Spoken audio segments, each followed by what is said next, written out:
നമസ്കാരം സുഹൃത്തുക്കളെ, ഇന്നത്തെ കറണ്ട് അഫയേഴ്സ് ക്ലാസ്സിലേക്ക് സ്വാഗതം. 2025 ദക്ഷിണ കൊറിയയുടെ പരമോന്നത സാഹിത്യ പുരസ്കാരമായ പാക് ക്വോങ്നി പുരസ്കാരം ലഭിച്ചത് ആർക്കാണ്? അമിതാവ് ഘോഷിനാണ്. ആർക്കാണ്? അമിതാവ് ഘോഷ്.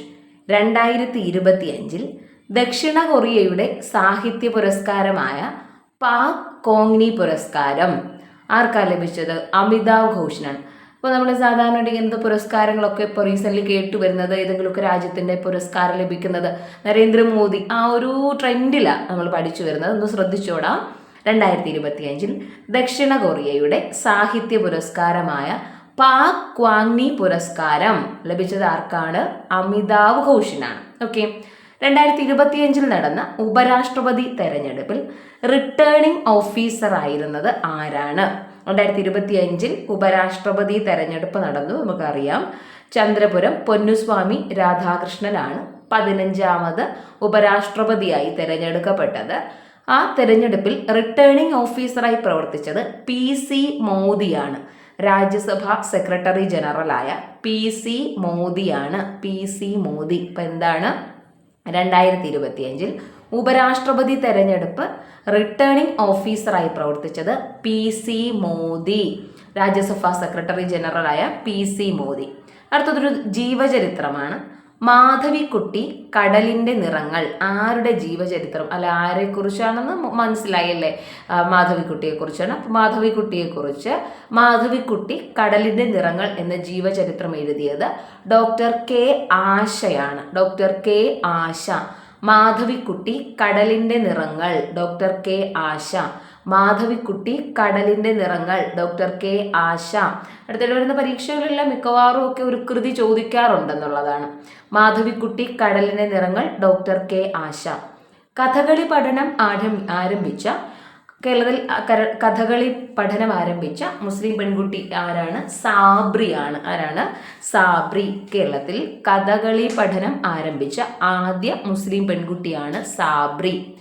2025 പുരുഷ ഏഷ്യ കപ്പ് ഹോക്കി. 2025 പുരുഷ ഏഷ്യ കപ്പ് ഹോക്കി വേദി ബീഹാർ ആയിരുന്നു. ജേതാക്കൾ ഇന്ത്യയും റണ്ണറപ്പ് ദക്ഷിണ കൊറിയയുമായിരുന്നു. ഒന്നുകൂടെ പറയട്ടെ. 2025 പുരുഷ ഏഷ്യ കപ്പ് ഹോക്കിയാണ്. പ്രത്യേകിച്ച് ശ്രദ്ധിച്ചു പഠിച്ചോ. പുരുഷ ഏഷ്യ കപ്പ് ഹോക്കിയാണ്. ഹോക്കി വേദി ബീഹാർ ആയിരുന്നു. ജേതാക്കൾ ആരാ? ഇന്ത്യയാണ്. ഇന്ത്യ പരാജയപ്പെടുത്തിയത് ദക്ഷിണ കൊറിയയാണ്. ഇന്ത്യ 4ാം തവണയാണ് ഏഷ്യ കപ്പ് ഹോക്കിയിൽ ജേതാക്കളാകുന്നത്. ഇന്ത്യ 4ാം തവണയാണ് ഏഷ്യ കപ്പ് ഹോക്കി ജേതാക്കളാകുന്നത്. ഏതൊക്കെ വർഷങ്ങളിലാണ്? 2003, 2007, 2017, 2025. ഇപ്പോൾ വരുന്ന ചോദ്യങ്ങളൊക്കെ നിങ്ങൾ ശ്രദ്ധിച്ചോ?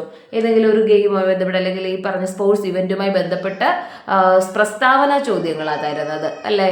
വേദി, റണ്ണറപ്പ്, പിന്നെ എത്രാം തവണ, എത്രാമത്തേത് എന്നൊക്കെ പറഞ്ഞ് കൃത്യമായി പ്രസ്താവന ചോദ്യങ്ങളാണ് തന്നുകൊണ്ടിരിക്കുന്നത്. അപ്പോൾ വളരെ വ്യക്തമായി നമ്മൾ ആ സ്പോർട്സ് ഇവന്റ് അറിയാൽ മാത്രമേ നമുക്ക് ഉത്തരം എഴുതാനായിട്ട് കഴിയുള്ളൂ. അതുകൊണ്ട് വ്യക്തതയോടുകൂടെ പഠിച്ചു പോകും. 2025 പുരുഷ ഏഷ്യ കപ്പ് ഹോക്കി വേദി എവിടെ ആയിരുന്നു? ബീഹാർ ആയിരുന്നു. ജേതാക്കൾ ആരാ? ഇന്ത്യ. ഇന്ത്യ 4ാം തവണയാണ് ജേതാക്കളാകുന്നത്. 2003, 2007, 2017, 2025. ആരെയാ പരാജയപ്പെടുത്തിയത്? ദക്ഷിണ കൊറിയയാണ് പരാജയപ്പെടുത്തിയത് പുരുഷ ഏഷ്യ കപ്പ് ഹോക്കി. ഈ സ്പോർട്സ് ഇവന്റ് പഠിക്കുമ്പോൾ നമ്മൾ കൃത്യമായിട്ട് അത് ഏത് കായിക ഇനമാണെന്നും കൂടെ ഓർക്കുക കേട്ടോ. ഏഷ്യ കപ്പ് ക്രിക്കറ്റ് ഉണ്ട്. അതുകൊണ്ട് ഏഷ്യ കപ്പ് ഹോക്കിയാണോ ക്രിക്കറ്റ് ആണോ എന്നത് വ്യക്തതയോടുകൂടെ തന്നെ പഠിച്ചു വെച്ചേക്കുക. 2025 പുരുഷ ഏഷ്യ കപ്പ് ഹോക്കിയാണ് ഇവിടെ പറയുന്നത്. വേദി ബീഹാർ എന്നും ജേതാക്കൾ ഇന്ത്യ 4ാം തവണ 2003, 2007, 2017, 2025.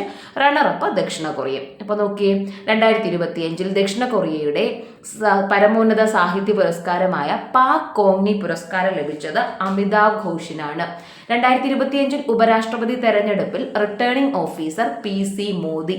മാധവിക്കുട്ടി കടലിന്റെ നിറങ്ങൾ എന്ന ജീവചരിത്രം രചിച്ചത് ഡോക്ടർ K ആശ. കഥകളി പഠനം ആരംഭിച്ച ആദ്യ മുസ്ലിം പെൺകുട്ടി സാബ്രി. 2025 പുരുഷ ഏഷ്യ കപ്പ് ഹോക്കി വേദി ബീഹാർ. ജേതാക്കൾ ഇന്ത്യ. റണ്ണറപ്പ് ആയത് ദക്ഷിണ കൊറിയ. താങ്ക്